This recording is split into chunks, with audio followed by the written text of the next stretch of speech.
இனிய இணையதள நண்பர்களே, யாதும் தமிழ் யாவரும் தமிழர்கள். போர் வேண்டாம், போரே வேண்டாம், அன்புடன் அறிவு தொட்டு அமைதி காணுங்கள். வெகுள், அதாவது பேராசை இல்லாதவர்கள். மகாத்மா காந்தி, பண்டிட் ஜவஹர்லால் நேரு, டாக்டர் அம்பேத்கர், அறிஞர் அண்ணா பிளஸ் பிளஸ் பிளஸ். வேலி தாண்டிய வெகுள் வெள்ளாடே, படித்தவனா நீ என்ற தலைப்பில் இத்திருக்குறள் கட்டுரையை தொடர்கிறேன். அகி அகன்ற அறிவு என்னாம், யார் மாட்டும் வெக்கி வெறிய செய்யின். குறள் எண் 175. குறள் அர்த்தம்: எவனாயிருந்தால் என்ன, அவனுடைய செல்வத்தை அபகரிக்க எண்ணி ஒருவன் உள்ளத்தில் பேராசை எனும் ஆடை உடுத்தி வெறித்தனமாக வன் செயலில் இறங்கினால் அவன் நுட்பமாக படித்து PhD, டாக்டர் என பட்டம் வாங்கி என்ன பயன்? குறள் சாதம். இந்தியாவில் முன்னாள் நீதிபதி சதாசிவம், சந்திரசூட் உட்பட 21 நீதிபதிகள் பணி நிறைவுக்கு பின் புதிய பதவி பெற்று வாழ்தல் நீதிக்கு களங்கம் என பலர் ஊடகங்களில் பேசுகின்றனர். சொல்லப்போனால் இதற்கு காரணம் வெகுள் என்னும் பேராசைதான். நல்ல ஓய்வூதியம் வரும்போது யானை பசி எதற்கு? ஒரு ஆசிரியரிடம் படித்து பின்னர் அரசு பதவிக்கு வந்த பின்பு ஏன் லஞ்சம் ஊழல் என கேட்டேன். அவர் சொன்ன பதில், 1 + 1 = 2 என சொல்லி தந்தோம். 1 + 1 = 2 என கணக்கு தேர்வு எழுதி பாஸ் மார்க் வாங்கினார்கள். பணிக்கு சென்ற பின்பு 1 + 1 = 11 என பலர் எழுதுகிறார்கள். யார் பொறுப்பு என்றார்.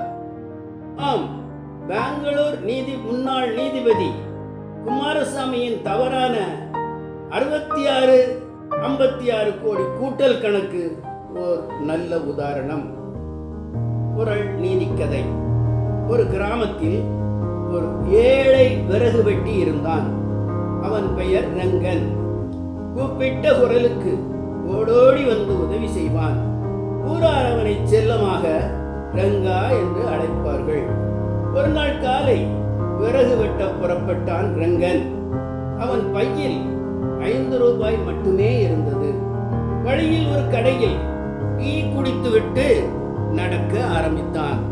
ஆற்றங்கரையில் ஒரு புளிய மரத்தில் ஏறினான். காய்ந்த மரக்கிளை ஒன்றை வெட்டினான். அவன் கையில் இருந்த அருவாள் ஆற்றுக்குள் விழுந்தது. ஐயோ என அழுதான். கடவுள் வந்தார். ரங்கா, அழாதே என சொல்லி ஆற்றில் மூழ்கி தங்க அருவாள் ஒன்றுடன் நீரில் எழுந்து வந்தார். பைபிளில் இயேசு சகை என பெயர் சொன்னது போல, ரங்கா, இது உன்னுடையது தானே என்றார். பேராசையில் ஆம் என பொய் சொன்னான் ரங்கன். ரங்கா, ஏன் பொய் சொல்கிறாய்? ஏன் பேராசைப்படுகிறாய்? உன் அருவாள் ஆற்றுக்குள் தான் இருக்கிறது என சொல்லி ஆற்றில் மறுபடியும் மூழ்கி அருவாளை எடுத்து வந்தார். ரங்கா, இந்தா உன் அரிவாள், ரூபாய் 10,000 தருகிறேன். சின்ன பெட்டிக்கிடை ஒன்று வைத்து பிழைத்துக்கொள்.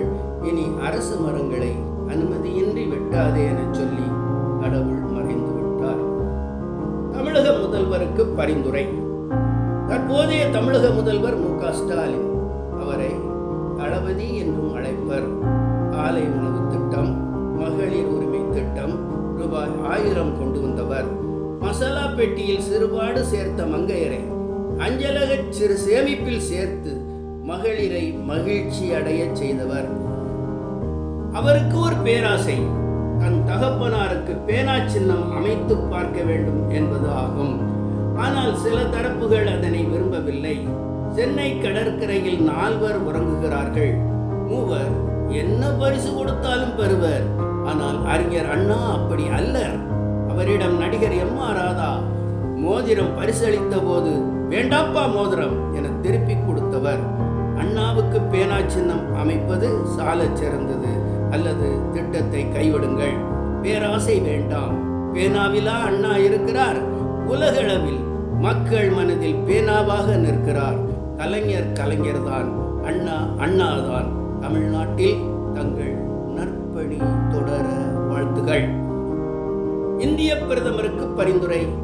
இப்போது இந்திய பிரதமர் நானா தாவண்ணா மோடி அவர்கள். சிந்தூர் நாயகன், திருமணமாகி சன்னியாசியானவர், இந்து மதத்தில் ஆழ்ந்த பற்று கொண்டவர். பிரதமரானதும் மனித நேயத்திற்கு முதல் மரியாதை செலுத்த வேண்டும். ஆனால் அவர் மத பேராசையில் மேடையில் மக்களாட்சியில் மனிதநேயம் காப்போம் என முழங்காத காரணத்தால் மத நல்லிணக்கம் கெட்டு நாடு சீரழுகிறது என்பது நிதர்சனம். அவரால் 2 வருடங்களாக மணிப்பூர் கூட செல்ல முடியவில்லை. குஜராத் கலவரத்தின் போது அமைதி ஏற்பட தாமதப்படுத்தினார் என்கிறது துப்பறியும் புலி ராணா அய்யூப் எழுதிய குஜராத் கோப்புகள். மக்களை சந்திக்காமல் குகைக்குள் சென்றால் மட்டும் அமைதி வந்துவிடுமா என்ன?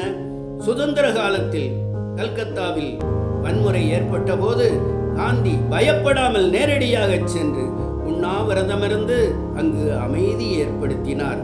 பட்டேலுக்கு பெரிய சிலை எழுப்பியது போல் காந்திக்கும் பெரிய சிலை எழுப்பியிருந்தால் இளகிய மனம் வந்திருக்கும். பிரதமர் மணிப்பூர் சென்றிருப்பார்.